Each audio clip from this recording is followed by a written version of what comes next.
So I think I'm trying something new here, folks. I have my GoPro set up, controlling it with my phone, and I'm at my desk. So one thing I wanted to talk about is something that we often use in fly fishing, and regular people would call it a bobber. We call it an indicator.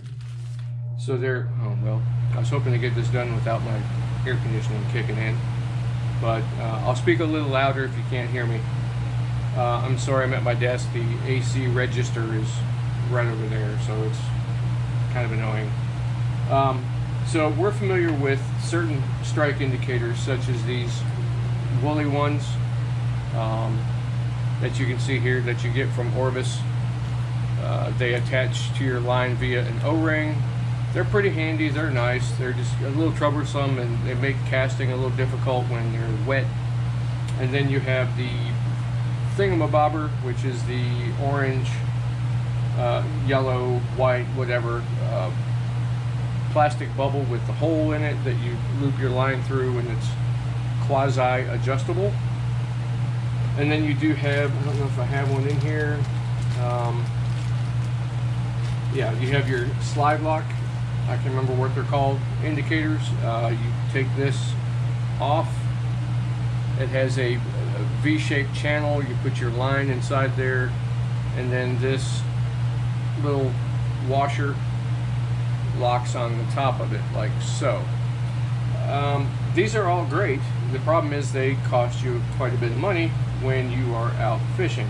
I think a pack of the thingamabobbers are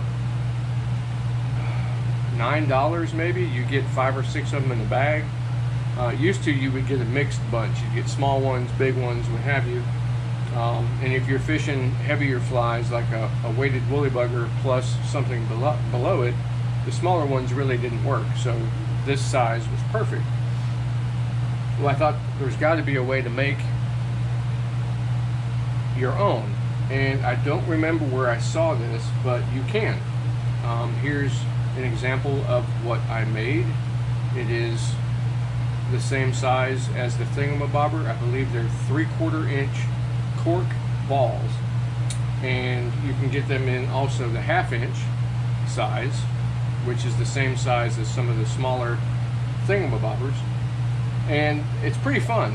You can go on Amazon and you can order, I think it's a bag of 25 of these for around $9 or $10, and then you buy a spool of the elastic bracelet material that kids use to make bracelets with beads and so on and so forth, and it's pretty fun. So what you do, it's fairly simple. You don't need a lot of tools. You will need some super glue. You will need a very large needle. This is a leather sewing needle, and it has a very large eye. I don't know if you can see. I'll bring it up. There's a very large eye on it, and I ended up taking a Dremel tool and cutting out a hole in the eye, and that's for looping the material through it.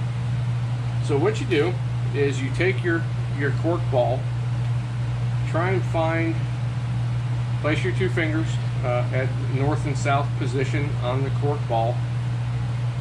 Try and find the center of the cork ball, place it down, take your sewing needle and try and find just about the center and get it started. So now it's straight.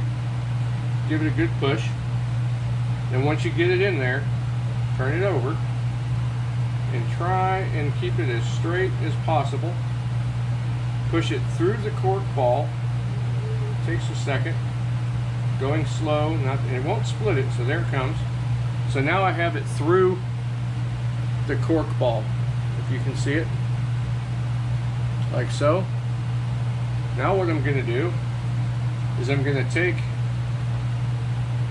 my elastic material, I'm going to put it inside the eye of the needle, so it looks like this, inside there.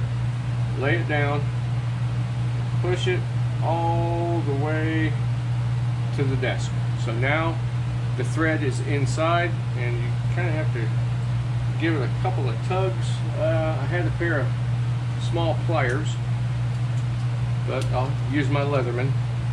Kind of grab it. Now what you don't want to do is you don't want to take your pliers of whatever you're going to use.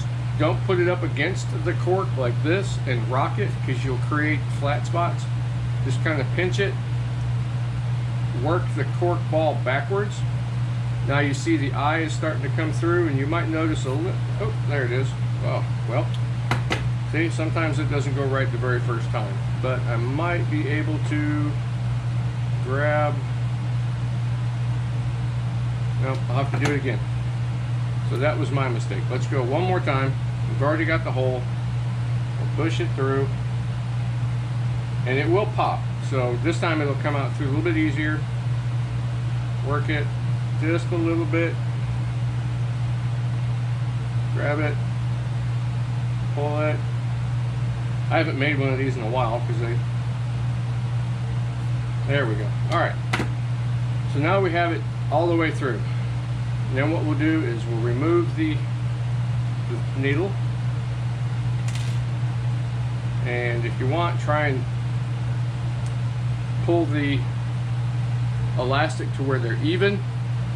And then I usually make that little loop as small as possible, about like that. That's just fine to thread your line, a loop of your line through back and over, and it will keep it'll keep pretty tight. If you want to make them bigger, you can, like this. Only problem is I find that they will move. So make them as small as you can. That works about pretty good. Take your scissors, cut as close to the cork as you can without cutting the cork. There we go. So you should end up with two little black spots on your cork, just like that. So your loop is on this side. Now to keep that from pulling through, you're going to laugh. I'm going to take my super glue, give it a little shake, come down. This is a gel, non-water soluble. There we go. And we will give it a liberal amount, just like that. Then we'll let that dry. It'll soak up in there. And then once it's dry, what I'll do is I have a yellow paint and a white paint. This is just your, if you remember the old Testors model glue paint. I picked them up at a craft store somewhere, and I figured the two easiest colors to see on the water is yellow and white. The only problem with the white is if the sun is hitting the water at just the right angle, it tends to blur out the white indicator. So the yellow really works well. It's one of my favorites. I use it all the time. It's so easy to use. I think a spool of